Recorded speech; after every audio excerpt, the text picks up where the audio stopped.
আসসালামু আলাইকুম, কেমন আছেন সবাই? ভিউয়ার্স, আপনাদেরকে দেখানোর চেষ্টা করছি আজকে ভোর রাতে যে ভয়াবহ একটি অ্যাক্সিডেন্ট হয়ে গেছে সত্যজিৎপুর বাজারে। একটি 10 চাকার বালু ভর্তি ট্রাক নিয়ন্ত্রণ হারিয়ে সত্যজিৎপুর বাজারে কয়েকটি দোকান একেবারে ভেঙে চুরমার করে দিয়েছে এবং সেই যে ধ্বংসস্তূপ জায়গাটি আপনাদেরকে দেখানোর চেষ্টা করছি এবং ট্রাকটিও ভয়াবহভাবে ভেঙে চুরে একেবারে নষ্ট হয়ে গিয়েছে, অবস্থা খুবই খারাপ হয়ে গিয়েছে। সেইটারও চিত্র আপনাদেরকে দেখানোর চেষ্টা করছি। আমরা জানতে পারি এই যে দোকান মালিকগুলো রয়েছে তাদের প্রচুর পরিমাণে ক্ষয়ক্ষতি হয়েছে, প্রতি দোকানে 8-10 লাখ টাকার ক্ষয়ক্ষতি হয়েছে, সেটা আমরা জানতে পারি। পরবর্তীতে আরও জানতে পারি দোকানের যে কয়েকজন মালিক এবং ট্রাকের মালিকের সাথে কথা হয়েছে, তারা সমঝোতা করতে চায়, কিন্তু যে ভয়াবহ অ্যাক্সিডেন্ট হয়েছে বা যে ক্ষয়ক্ষতি হয়েছে সেটা পোষানো খুবই দুষ্কর।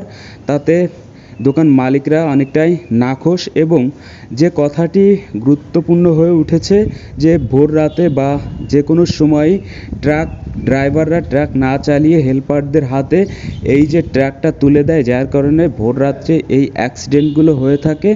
এই অ্যাক্সিডেন্টের ফলে প্রচুর পরিমাণে মানুষের জানমাল এবং সার্বিক ক্ষয়ক্ষতি হয়ে থাকে, যার জন্য মানুষ এলাকাবাসী খুবই নাখোশ এই ট্রাক মালিক এবং ড্রাইভার এবং হেল্পারের উপরে।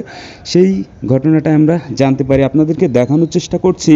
সত্যজিৎপুর বাজারে যে আজকে সকালে ভয়াবহ অ্যাক্সিডেন্ট বা দুর্ঘটনাটি ঘটে গেছে সেইটারই অংশ বিশেষ, বা এখানে প্রচুর মানুষ এলাকাবাসী এই যে ঘটনাটি ঘটে গেছে, অ্যাক্সিডেন্টটি হয়ে গেছে, প্রচুর ক্ষয়ক্ষতি হয়ে গেছে, সেটা দেখার চেষ্টা করছে, জানার চেষ্টা করছে, বোঝার চেষ্টা করছে কি ঘটেছিল, কি হয়েছিল এবং এই যে ট্রাকের কতটা ক্ষয়ক্ষতি হলো এবং 4-5টা দোকান যে একেবারে ভেঙে চুরে একেবারে মাটিতে মিশে গেছে, সেইটা কেমন ক্ষয়ক্ষতি হলো বা কি হয়েছে সেটা দেখার চেষ্টা করছে, জানার চেষ্টা করছে উৎসুক জনতা। এবং এখানে প্রচুর সাধারণ মানুষও রয়েছে এবং এখানে নিয়ন্ত্রণে নেয়ার জন্য পুলিশের একটি টিমও রয়েছে, তারা দেখভাল করছে যাতে করে কারোর যেন আরও ক্ষয়ক্ষতির পরিমাণ বৃদ্ধি না পায় বা কোনো প্রবলেম সৃষ্টি না হয়, কারণ একটা দুর্ঘটনা থেকে তার পরবর্তী সময়ে সেই জায়গাটা রিকভার করা বা সেই জায়গাটা স্বাভাবিক রাখাটা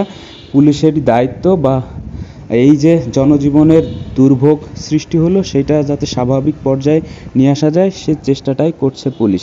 আপনাদেরকে দেখানোর চেষ্টা করছি আজকে সকালে যে সত্যজিৎপুর বাজারে ভয়াবহ একটি দুর্ঘটনা ঘটে গেছে, সেই দুর্ঘটনার ফলে যে অনেকগুলো দোকান একেবারে মাটিতে মিশে গেছে এবং ট্রাকটা ভেঙে চুরে চুরমার হয়ে গেছে, সেইটারই অংশ বিশেষ।